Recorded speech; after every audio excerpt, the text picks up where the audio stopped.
Oh, I've got some I got a new barbecue review if you guys want to hear it. I'm always down for that, man. I am Always never not down for more food.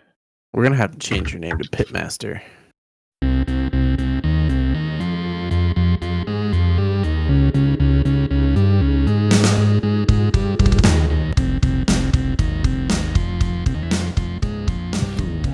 That is a good idea. Hello, it's We Were Gamers episode number 405 here with Pitmaster Michael.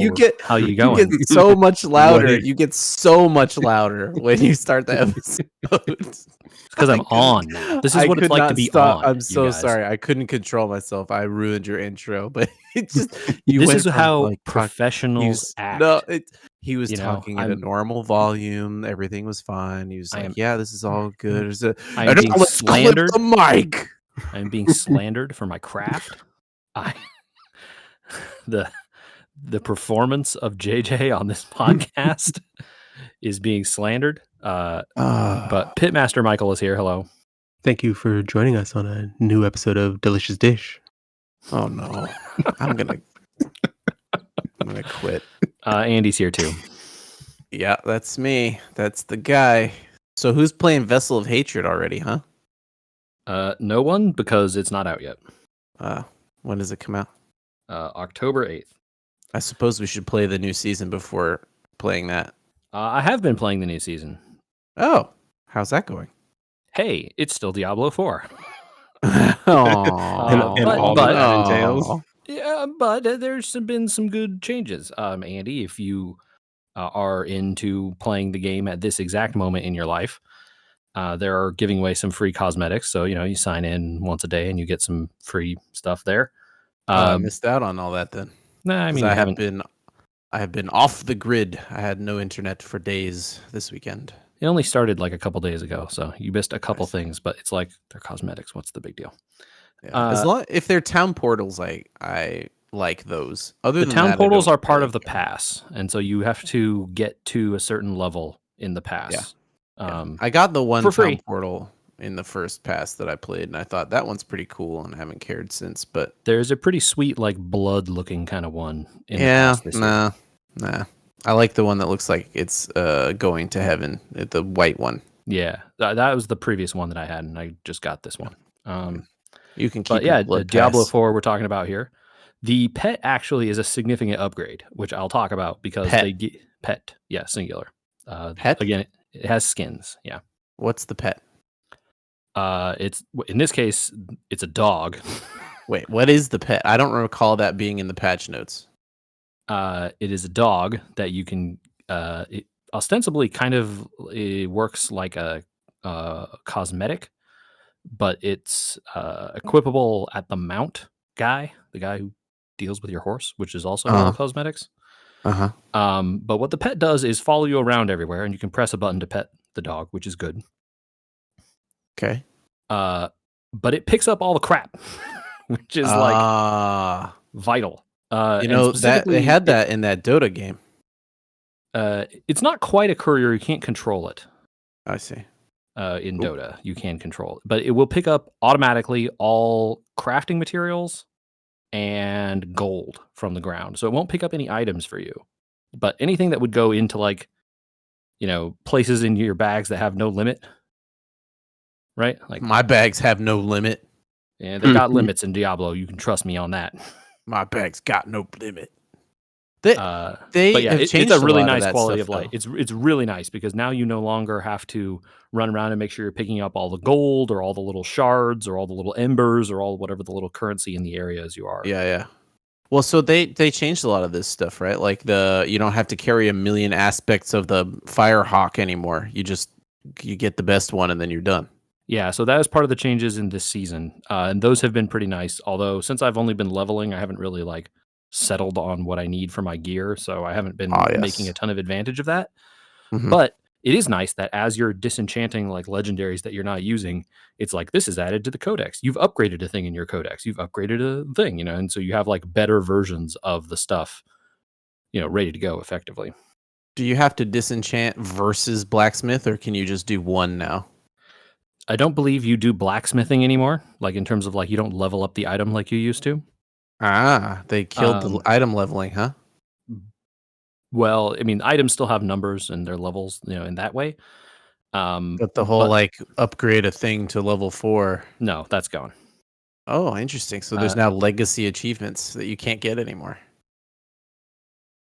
Maybe, or those may also be gone. I don't know. I'm not really checking on the achievements because I don't care. Yeah.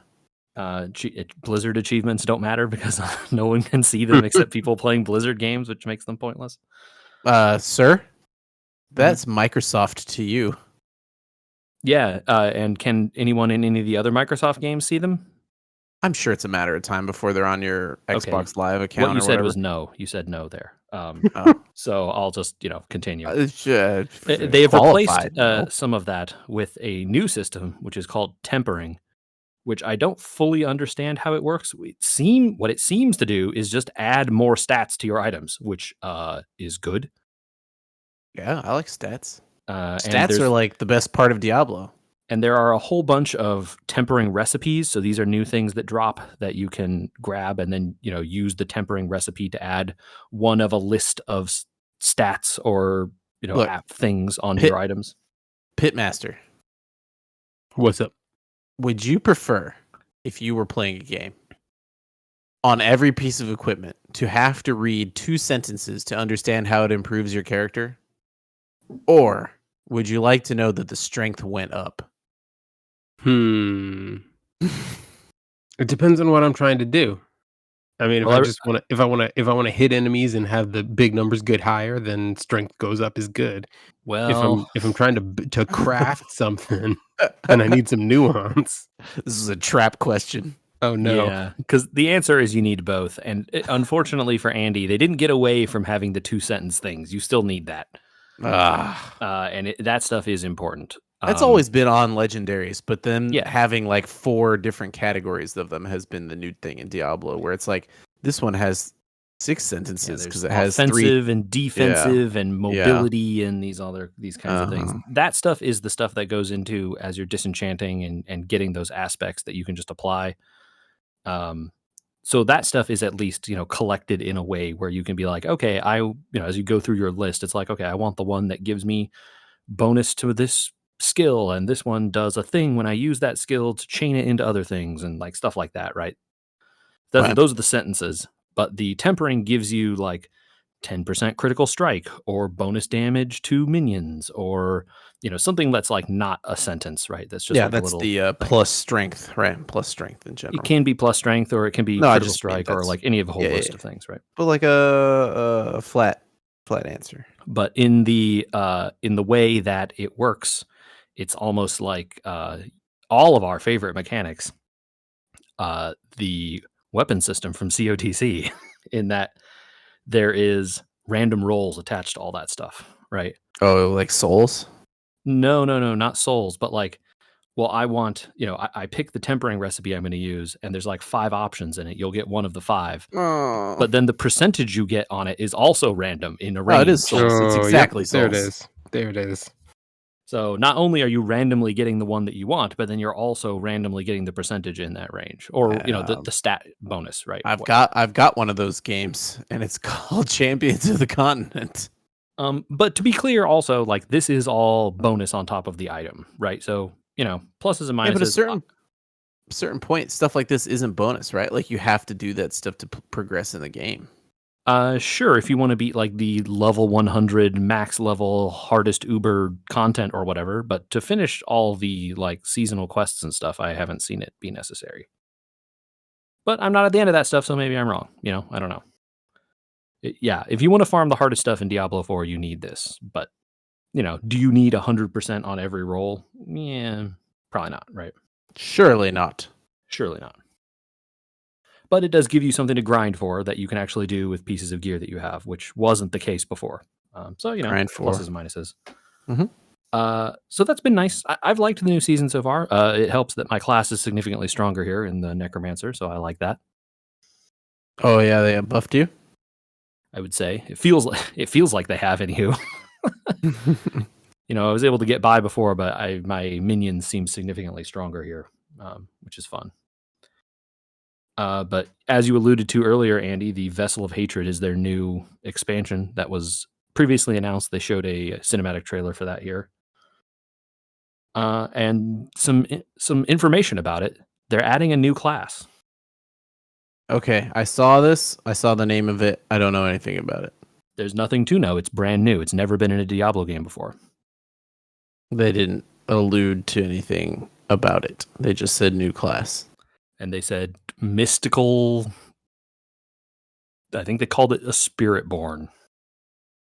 Ooh. That's all you get because they haven't said anything else. So that's interesting. Yeah, I'm interested in trying it. We'll see. It comes out in October. That was the other big news. Nice. Cool. Speaking of Xbox games, there was a whole bunch of those unveiled, or they had I don't know, what did they even call this thing?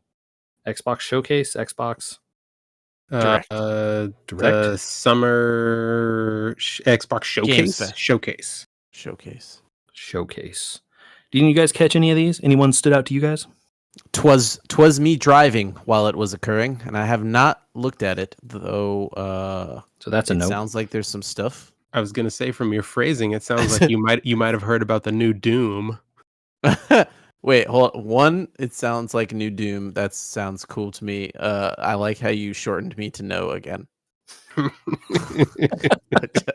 just gonna you're creating a new Trails game for me, JJ. The audience needs an interpreter, and I'm here. I'm just saying you're creating a new Trails game for me, and I'm going to progress down this pathway. I couldn't find a way to do it on that one. Yeah, so they showed a whole bunch of games, arguably more than Sony did. I mean, I don't think arguably, inarguably, I think more. Okay, to be fair to Sony's been trickle releasing good games over time here and surprise good games like Helldivers. Yeah, I definitely think Xbox has been concerning themselves with releasing Bethesda games and slowly getting things onto Game Pass and shutting down studios. Yeah, so that's a very fair point in that there's been a bit of a dearth in the Xbox ecosystem for a while. So maybe they were due? Yeah, and some of the games had been announced previously, and now they finally showed some stuff, and then some stuff came in kind of out of left field. But Michael alluded to a new Doom. Prithee, my lord, Michael. What is this game, actually? Forsooth, JJ. It is Doom the Dark Ages. I'm already in. That sounds great. Yeah, so it's less modern, and it's got a dark sort of medieval bent to it.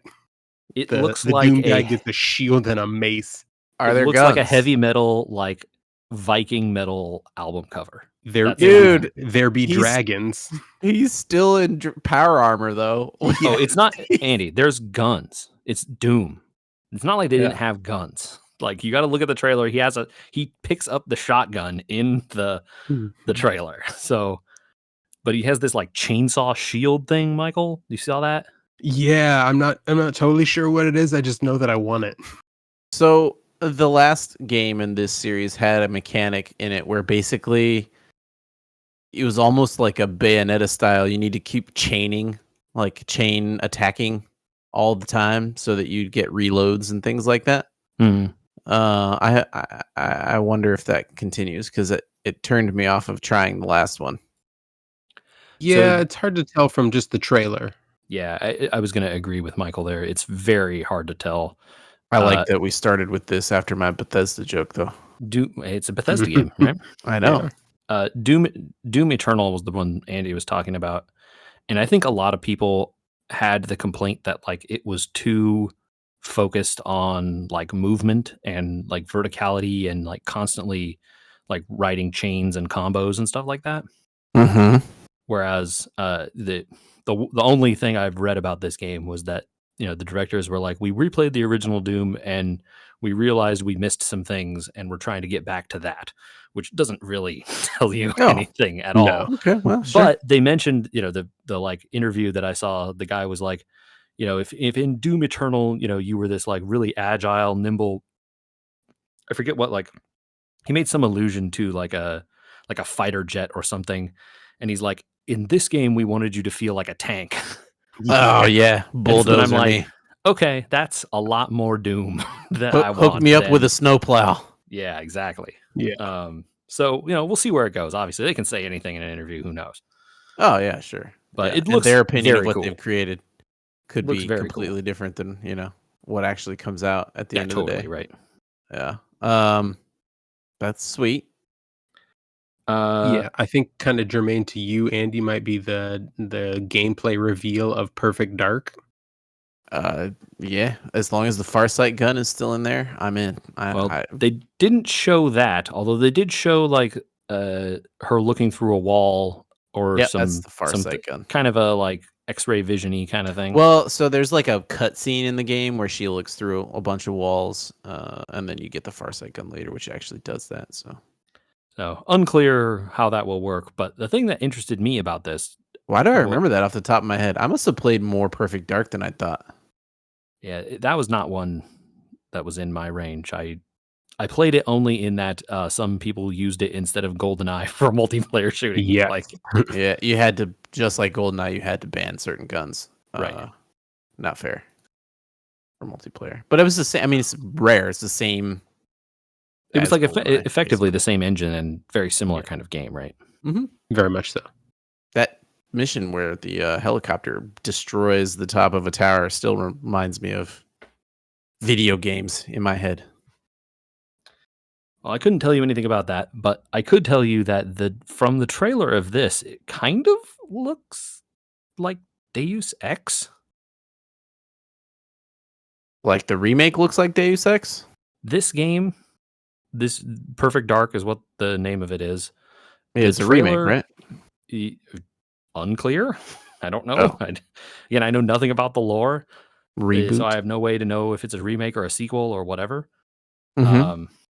The name is Perfect Dark, I guess. But there's a lot of like sneaking and like hacking and like distracting guards and stuff. So Metal Gear Solid? I mean, I got not that. I was gonna say I got a very Watch Dogs feel from watching the gameplay trailer. Third person or first person? First. Okay, sweet. But it really looked like it had the Deus Ex immersive sim type element of, there's different ways to get into these buildings. There's, she was climbing a pipe and up a wall and jumping through a window.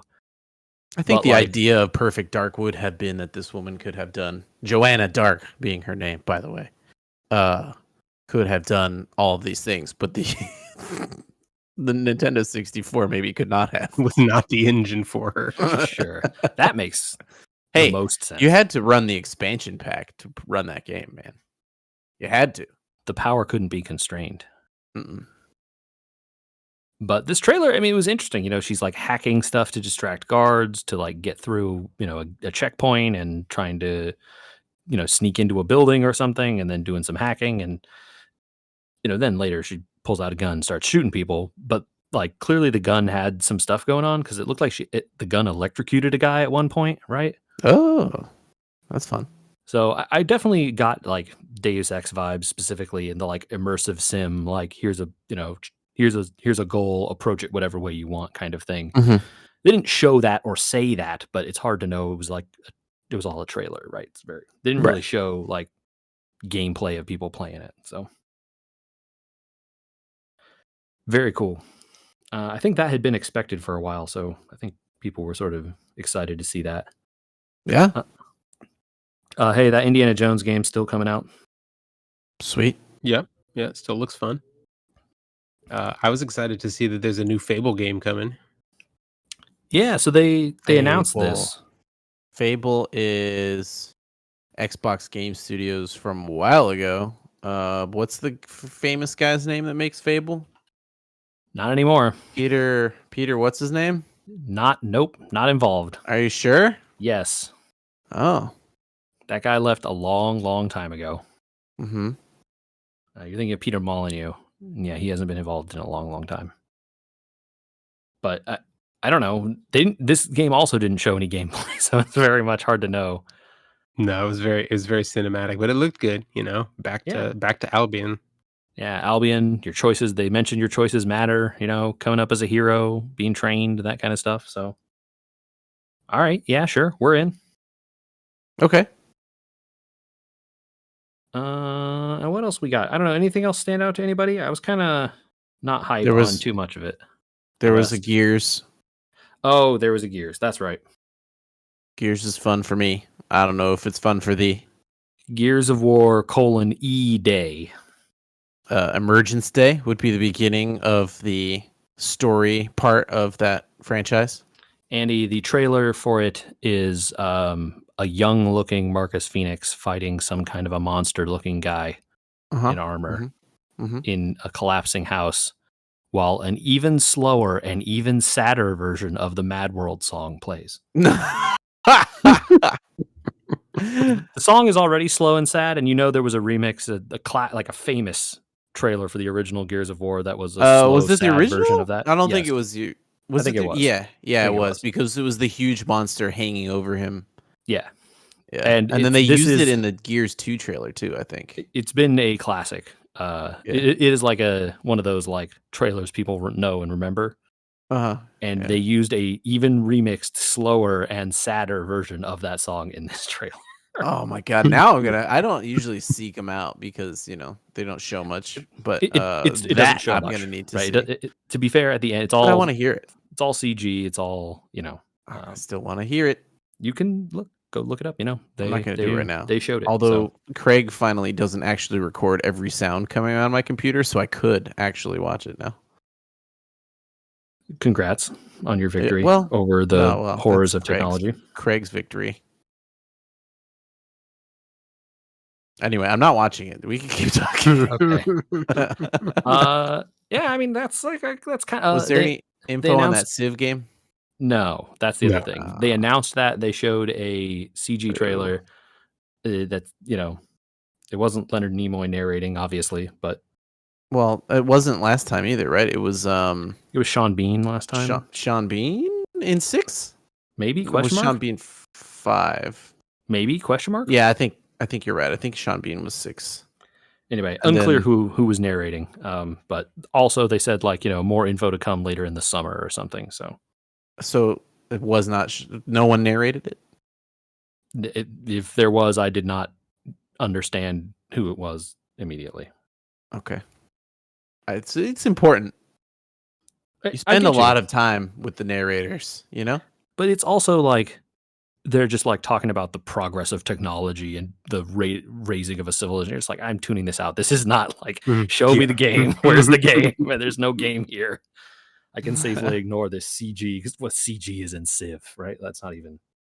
I wish they would sell narrator packs. Oh, wow. Ooh. Like the Dota announcers, like Josh Brolin narrates this entire game. Now Keanu Reeves narrates this entire game. Now Keegan-Michael Key. You could just someone quick get James Earl Jones before he goes. We need him. Please. I mean, I guess you could just AI James Earl Jones at this point. How dare you insult an actor's performance by including them in AI? That's horrendous. But they do it, is what I'm saying. I would not prefer it. I don't want it if it's AI. Throw that shit in the trash. Okay, sure. I'm okay with the AI voice moratorium on Civ 7 narrators that are completely fictional in our mind. Yeah, fair. All right. Yeah, it was good. A lot of games, man. Stuff seems cool. A lot of that stuff coming later this year or next year. So they didn't have anything that was 2026 or later. So that's a good chunk of stuff coming soon from them. Yeah, for sure. What if it was Brian Cox? It could work. He's got gravitas. He's got weight. There's a lot of people you could make good, like Morgan Freeman would be pretty good. Patrick Stewart would be pretty good. A lot of good options there for sure. All right, let's we're we're still in video games here. We can talk a little more. I played a video game, you guys. I know that's rare for this podcast. Yeah. Might be the only one this week. It wasn't. It wasn't Balatro, which I know we probably all did play. Minus Michael. Okay. I did, and I have thoughts on challenges. Okay. Well, hit me with your thoughts on the challenges. Some of them are really fun, and then you'll accidentally make a mistake, and you're like, "That was fun. Let's do it again," and then find out that the seed was not like replayable, and that it's now a horrible time to try and finish that challenge. You had a good run, and then realizing that bad runs are very bad. Yeah, because Michael, they like remove jokers. You're like, oh, that would be easy if this money run will be easy to do, except that these jokers that actively harm my money are locked to my board, and I can't get rid of them before the game even starts. Okay, that's the challenge. Yeah, well, that's the challenge part, right? So, like, okay, well, the first time I did it, I got stuff that actively counteracted those. Actively counteracted. I might have renamed the podcast from "You Said No." Those ones, but the second and third and fifth and seventh times through, nothing showed up helpful at all. And yes, that happens in a normal run, and yes, it's kind of more fun to try these weird rules out, but like, they're seeded, right? Like in general, so it's a little frustrating that they're so wildly out of control in terms of just being bad. I think a lot more runs in them are probably possible than you think, but you have to play very suboptimally to survive. And then all your experience in the rest of Balatro has prevented you from doing that. So you don't think to like make plays like that. That would guarantee your survival for, another round and a half to pull it out of the slide or whatever. Mm-hmm. But yeah, I agree. Like some of them are very hard. Interesting. Anyway, like I enjoyed the challenge of trying the ones that I've unlocked.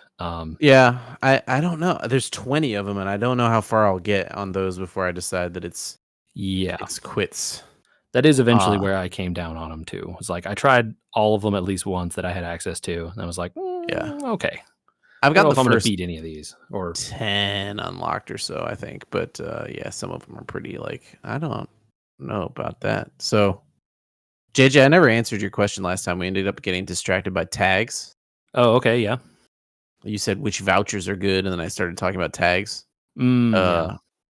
Vouchers Different obviously things. change per run, but things that I thought were good a long time ago are actively not that good at higher stakes.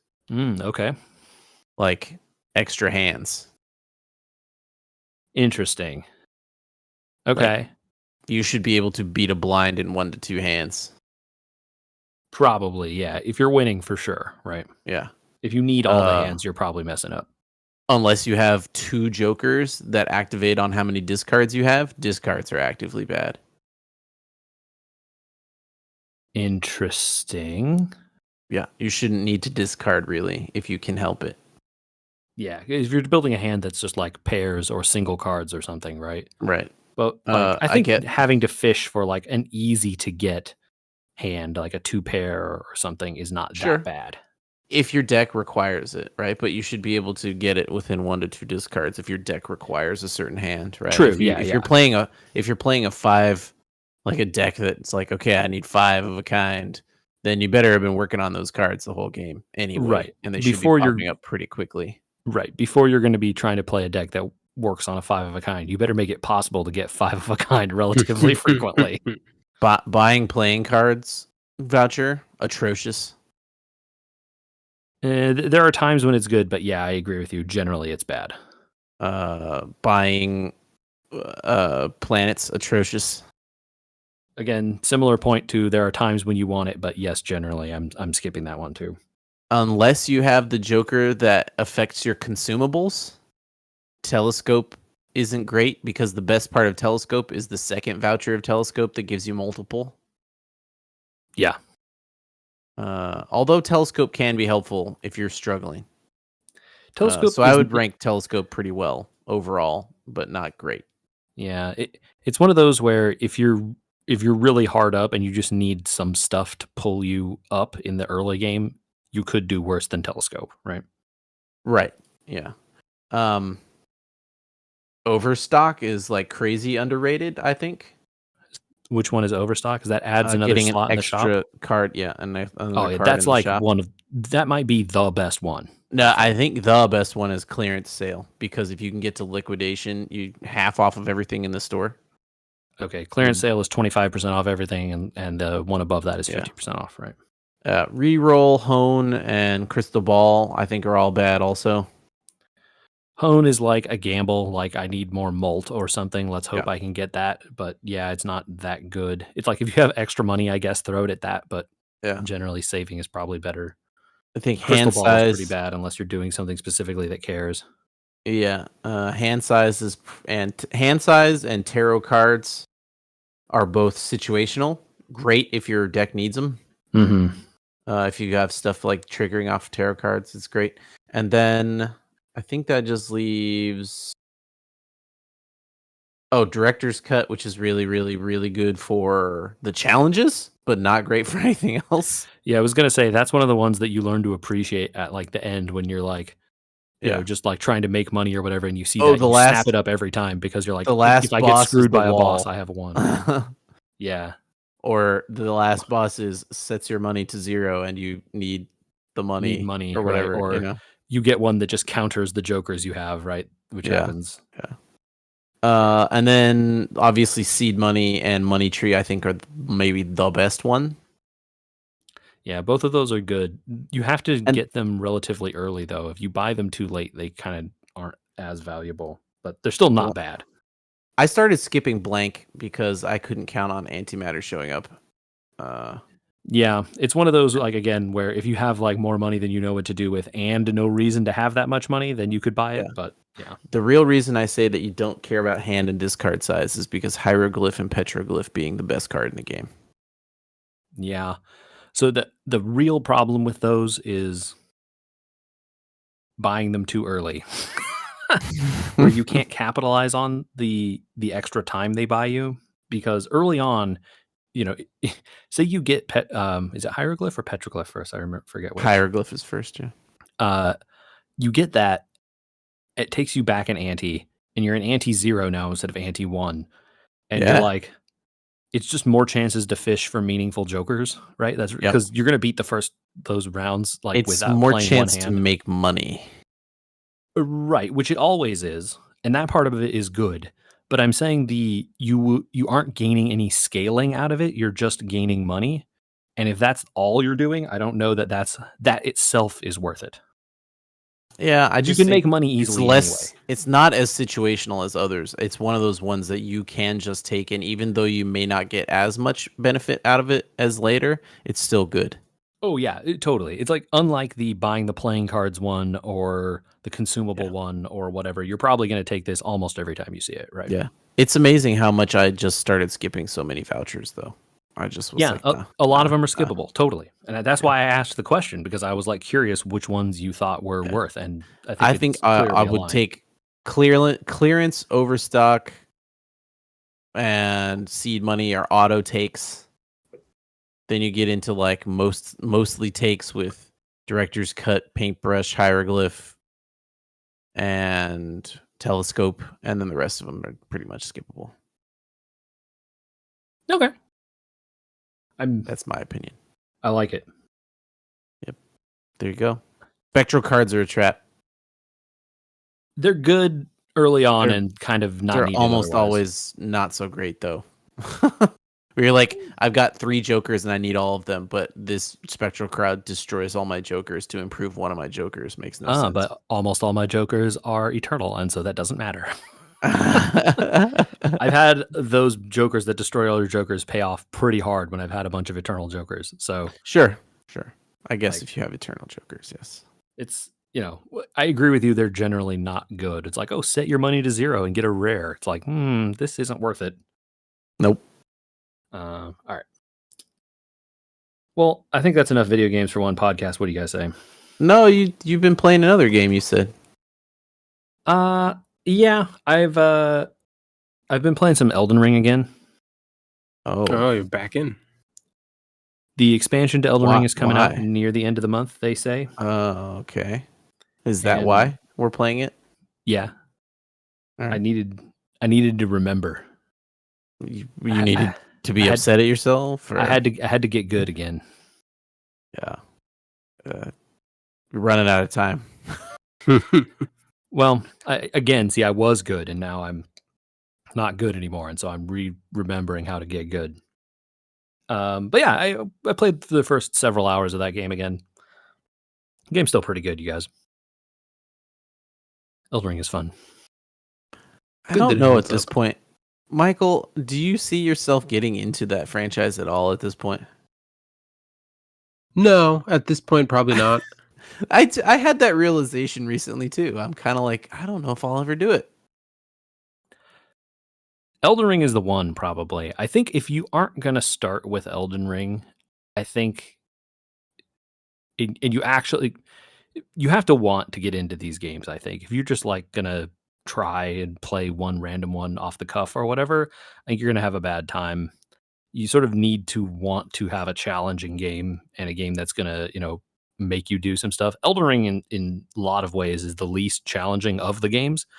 You can very easily just, explore your way around bosses or go to places, level up and then come back, and tons more tools available to you to win in this. So from that perspective, it's like the easiest of the games, but also like you really do need to be willing to try and fail over and over and over to make the progress, right? You know what it is for me? I think we talked about this a long time ago with I think those new Wolfenstein games. It falls into a bucket of games for me that is, this looks really cool and I wish I had the time, but I don't. So I'm gonna watch someone else play this.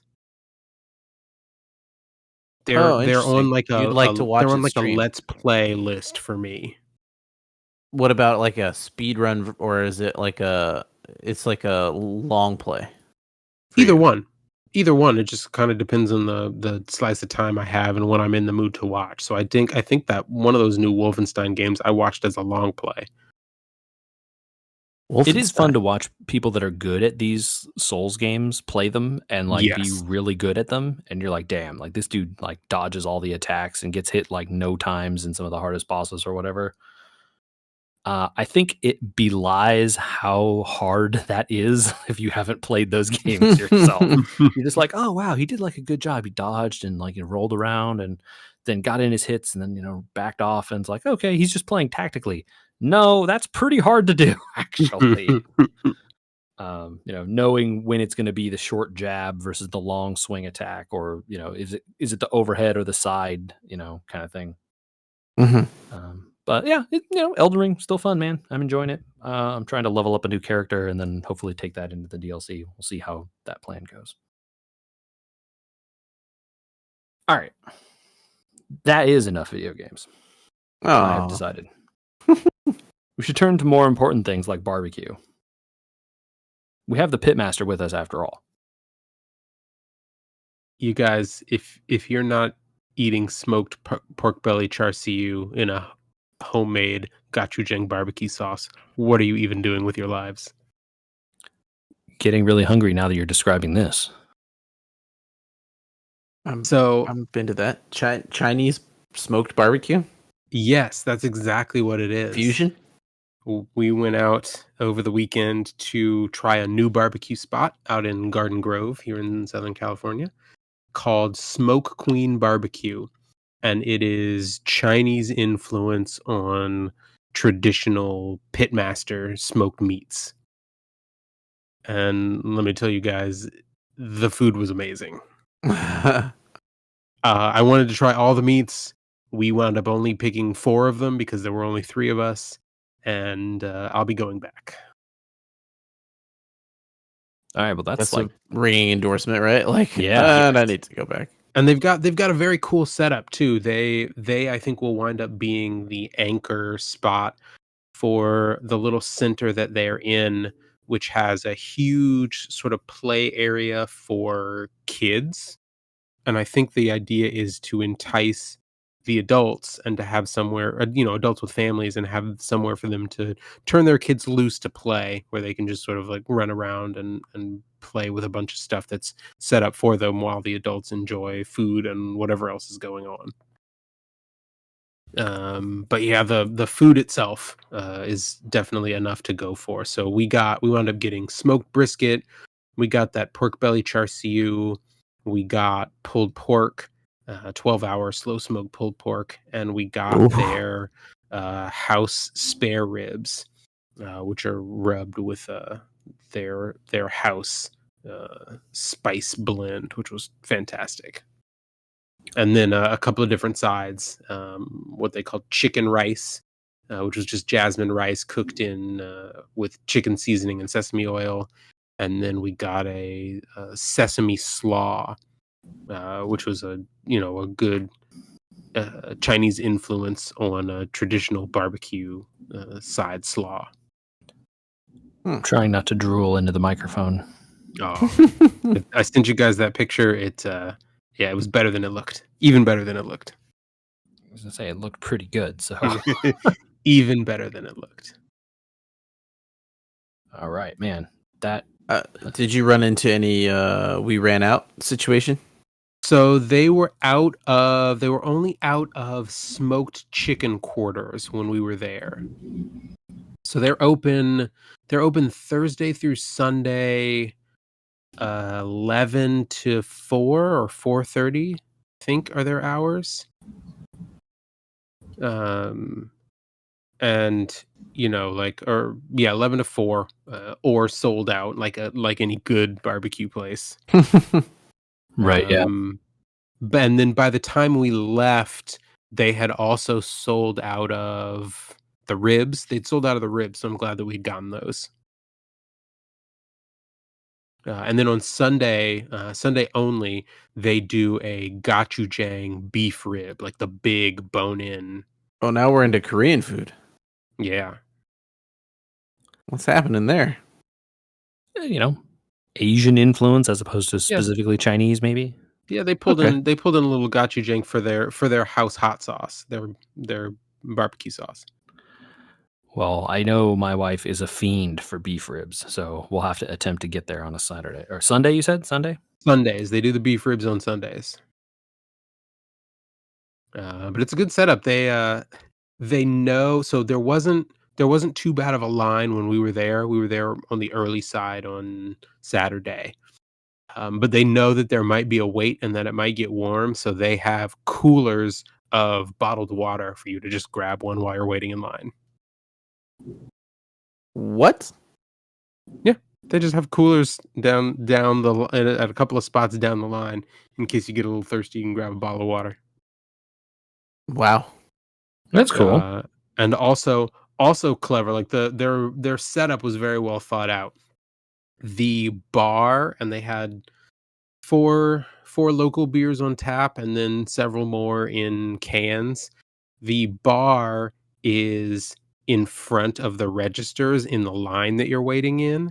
So you get to the bar first and you can order yourself a beer and sip it while you're still going through the tail end of the line. Gosh, I wish places like Hopdoddy would do that. Yeah.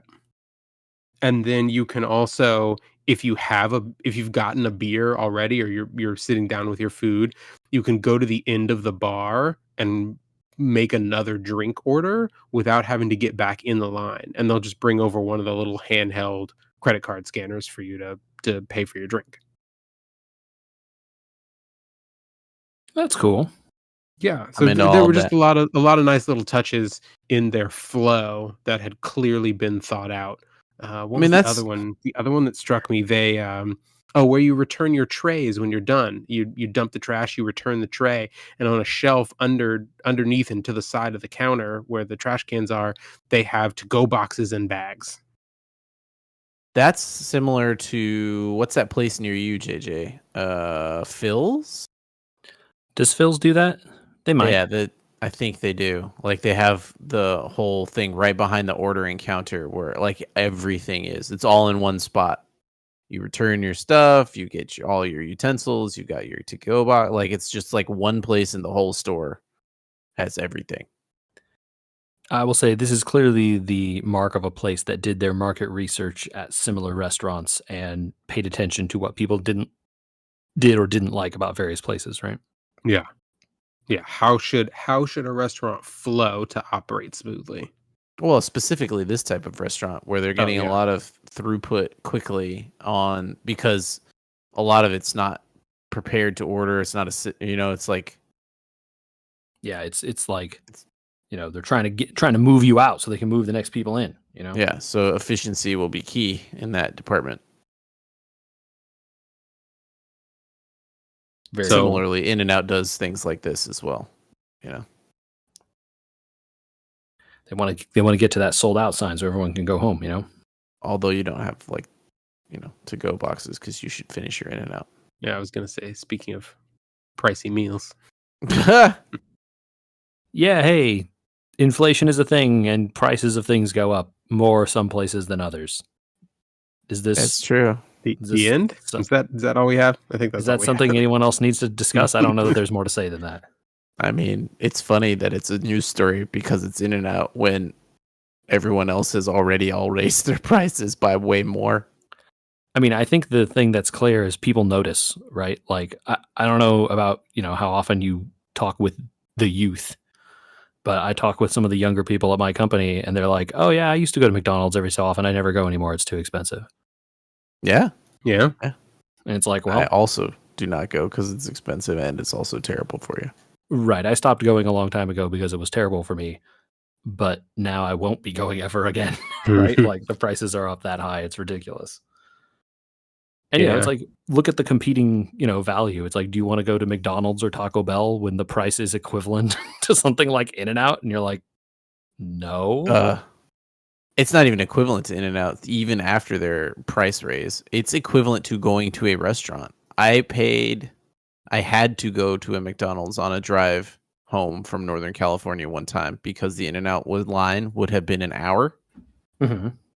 As you do sometimes. For literally just sort of like chicken nuggets for everybody was $30-something. I took the family out to breakfast at a pancake house type place, a real restaurant, sat down and got a full fresh cooked meal for $30. Yep. So you do the math. What's really causing the price increase? Yeah, some of these restaurants had these companies had their best quarters ever in the last couple of years, huh? Yeah. Who could say why that happened? Inflated our profits. Who could say? Draw your own line there, folks. But that's not the thing I really wanted to talk about this week. And I know I'm sorry to subject you to this, Michael. He can participate. It's fine. We got to talk about that wild F1 race, Andy. Ah, yes. Interesting, though. You told me it's a beginning to end nonstop action. And around lap 30 to lap 50, I sure felt a stop in the action. Watching it live, there was a lot of will they, won't they pit for slicks. Okay, going on. I don't look up results when I know I'm going to watch the race. And I knew even without internet, because I did not have it over the weekend, I think I've already mentioned, that I was going to watch the Canadian Grand Prix when I got home. And then you had texted me a bunch while I was gone, and I saw it, and I was like, I'm glad I don't look up results. Even then, I feel like it was a lot of, I've seen Monaco before of will they, won't they? And you can always bet almost everyone makes the safe play, because it's generally rewarded. Well, I think the thing that threw that out was when the start went so wild, right? The start went wild because someone made a fun decision. Well, so two things happened. Two important. Yes, we'll get to that. But two important things happened. Okay. First is that it rained a lot before the Grand Prix started, right? So the conditions are wet. But Wets always make a fun race. Yes. Yeah, so that was the first thing going for it, right? Like it was going to be wet, which means it's going to probably be an interesting race regardless, just because the wet always makes something interesting happen. The second thing is that rain was predicted during the Grand Prix. Mm-hmm. So there would be a period where it's wet on the track, but it's not actively raining. The track dries off as the cars go around it. It rains again during the Grand Prix and then stops before the end of the Grand Prix, and then it's dry to the end, right? So that whole period and like when that period was actually going to happen was a lot of the drama of what was going on, right? And why a lot of the calls went the way they did. Mm-hmm. So, yes, as you allude to, the stuff that was crazy was at the start, the entire field is on the intermediate tire, which is, it has small tread grooves, but not very much, except for 2 cars, Andy. I can't believe they went all in with both cars. I think it was it turned out to have been the right choice. Yeah. Except that they blew it. Yeah. They blew it on both cars. So Michael, Haas, desperate for anything to go their way this season, decided to just run wet tires. Like the full extreme wet. Yeah. You can put these on your SUV and drive through a downpour and not hydroplane level tires. Okay. On an F1 car making like 1,050 horsepower or something, right? Mm-hmm. Mm-hmm. And you want to drive that F1 car through a puddle and have traction and come out the other side and just gas it, put on the wets. And this track had a bunch of standing water, and so they did. Yep. Hey, everyone has to go 40 miles an hour through this area and follow each other in a straight line where they can't see. I'm going to drive around them 4 at a time. And it, because as all the cars on the intermediates are kind of like following in the path of each other to, stay on the little track that's drying, right? The little zone that all the other cars have cleared of all the water, right? Meanwhile, these guys on the 2 guys on the wet tires are like, well, there's no one on the left side of the track. Zoom. Everyone is losing traction coming out of the corners. Not me. Very funny. They started cars that started 14th and 15th or something. 14th and 17th, and at one point, one of them was in 4th place. Within 7 laps, I would say it was blindingly fast. How fast they overtook the field, and then they blew it. And and they really did blow it because the guy who was in 4th, right, Magnussen, they pit him. Maybe it was lap 20 or something when the water had been taken off the track enough that and he was starting to lose pace. He's losing pace now. Like there aren't as many opportunities where there's standing water that he can get through, and they pit him, and then they have an 8-second pit stop. They pit him. He doesn't call for a pit stop late. They tell him to pit, and then they don't have the tires ready. Oh. You can see them running in front of the car while it's already on the jack with tires, and you're like, you blew it. Yeah. I want someone to be hired every day to sit outside those people's houses just playing Adam Sandler on a loop. You took a 4th place that could have, if they had had a perfect pit stop, he would have been an 8th on the right tires. I think people were saying, maybe 8th, but more likely probably 10th, because he would have taken him a long time to warm the tires up, and probably a person or 2 might have gotten past him. But yeah, even so, from 14th to 10th is basically like the points. Like that's victory. Like they win from that point, right? He just stays there and doesn't lose any more positions. They have won. And then because they screwed up with that car, they got overly cautious with the other car, waited and left it out too long, and it drops a whole bunch of spaces. So I listened to some of the team radio, and what they were trying to do with Nico was the reverse of what they did with Kevin. They were trying to wait until slicks. Right. So they were going to go wet to slick and, put on the hards or something and then have him finish the race on that, which didn't work. Pulled it off because he had inters, but that was about it. Right. It didn't work for any of the teams that tried to go to slicks early. And then once it was clear that it was time for the slicks, all the people who pitted for them late, lost out, and Haas lost out again there. The thing that bothered me, I think, is in a race like this, and this happens, I think, more in the real world than we think it does, but the groupthink thing and the we have to react to someone else making a decision is just so overwhelming, even in a race where making a wild choice could pay off because it's super wet. And I know Leclerc tried to do something and it didn't pay off, right? He tried to go to hard slicks early, but he was having engine trouble anyway. But like 90% of the field did exactly the same thing on exactly the same laps. And so when you get all excited about like, well, this is a wet race, it's going to be crazy. It's really only if there are mistakes. But I think the other thing is that it's only when there are mistakes, but it's also when someone tries to run the counter strategy, because the counter strategy can work when it's wet, right? Because the traction won't be there. The drivers have a chance to like prove if this guy is the one who can hook it up around this corner, you'll pass him because they're sliding around in the corners, right? Yeah. Like it gives the opportunity for people to screw up, and it becomes much easier to screw up. You saw how many times guys just like straight up missed corners. Like, oh, I guess I'm just going to drive over this grass. Michael, you've heard of Verstappen. Yeah. He tells people while he's in the lead, by the way, that his suspension's broken. Okay. And he can't cut the corners or he'll lose the car. He can't ride the curb is what he's saying, right? All right. Yeah. How many seconds do you think he won the race by? You know what I mean? The more things change, the more they stay the same. Yeah. To be clear, though, did he win or did Mercedes throw it away? Well, Norris's luck on the safety car backfired. Yeah, I think some of it is karma there for the safety car that won Norris the Miami Grand Prix. Also coming back to haunt him here, where it kind of gave it to Verstappen this time, right? Right.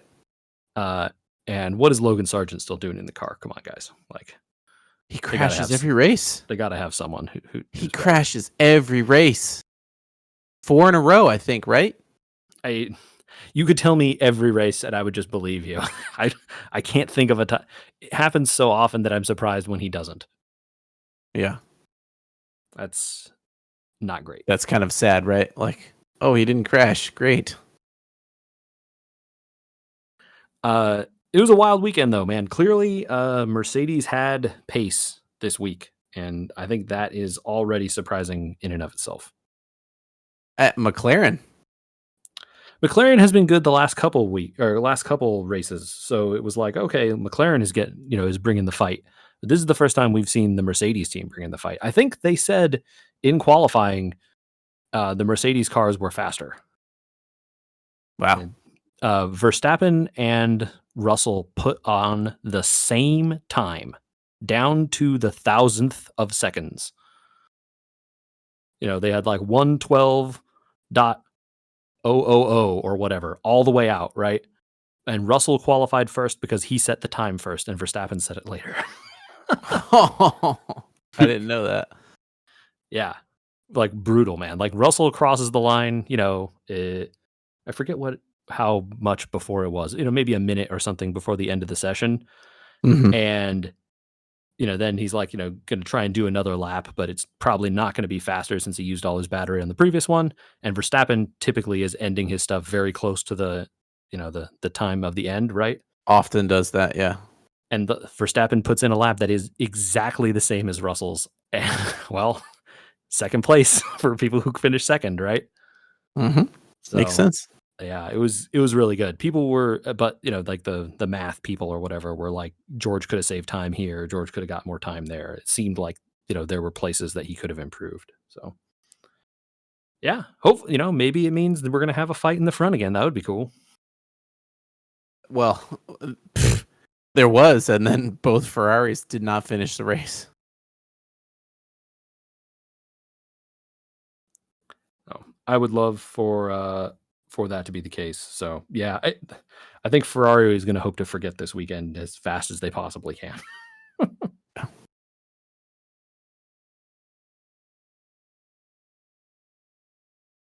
Yep. All right. That was a great race. I enjoyed it. Hopefully you out there enjoyed checking that out too. Michael, if they want to tell us their barbecue recommendations, where can they send those?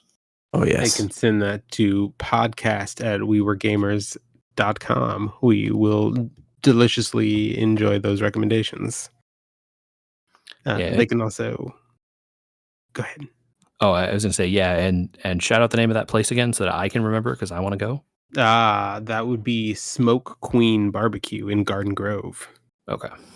And I had something not nearly as good as that, but I want to say someone took a sous vide tri-tip this weekend and then smoked it to warm it up. Does that... Interesting, right? Is it just twice cooking at that point? I don't know. I don't know what that means. Did they caramelize the outside or anything? Because, like, I guess if you're smoking it on a thing that gets hot, it'll caramelize the outside. Mm-hmm. Huh. They smoked it on like high. Yeah, like, you had to get it hot. Yeah. Yeah. Mm-hmm.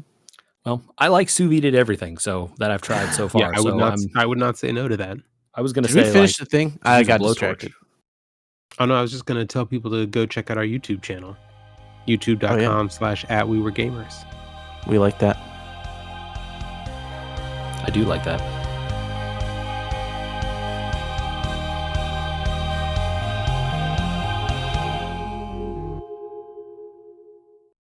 Yeah, like, have you ever sous vide'd a thing and just finish it with a blowtorch? It works, man. It's great. I have one of those.